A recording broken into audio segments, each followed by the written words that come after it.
Finally আমি হিনা খানের বিয়ের মেহেদি রিক্রিয়েট করতে পেরেছি। ওর বিয়ের মেহেদি অনেক ট্রেন্ডে ছিল, আমি সবার পিছিয়ে ছিলাম। Last but in the list ঠিক এরকম। সো হে এভরিওয়ান, কী অবস্থা তোমাদের?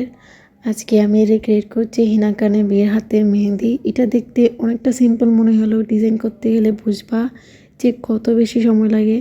যেহেতু আমি ফিনিশিং নিয়ে একটু খুঁতখুঁতে, তাই আমার শুধু 2 পার্ট করতে 1.5 ঘন্টা লেগেছে।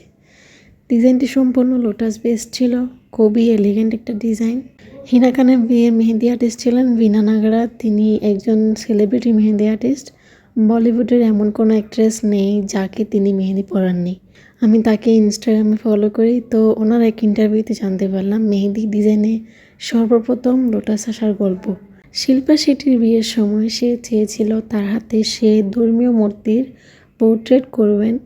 ভিনা নাগরা বললেন, এরকম হাতে ধর্মীয় পোর্ট্রেট করা ঠিক না, তবে মূর্তির প্রতীকগুলো আঁকা যাবে, যেগুলো হচ্ছে লোটাস আর বেলি ফুল। এরপর শিল্পা শেট্টি বলল লোটাস দিয়ে তার বিয়ের মেহেদি ডিজাইন শুরু হবে। এখন যে আমরা সব ডিজাইনে লোটাস আঁকি, সেই লোটাস কিন্তু শিল্পা শেট্টির বিয়ের মেহেদি থেকে এসেছে, এবং এটাই হচ্ছে লোটাস ডিজাইনের পেছনের একটা হিস্ট্রি। আমার করা এই ডিজাইনটি ভালো লাগলে অবশ্যই লাইক করবেন, এবং আপকামিং সব ওকেশনের জন্য আমাদের বুকিং করতে পারবেন। বুকিং করার জন্য আমাদের অবশ্যই পেজে ইনবক্স করতে হবে, অথবা আমাদের ফোনে কিংবা হোয়াটসঅ্যাপে যোগাযোগ করতে হবে। ধন্যবাদ।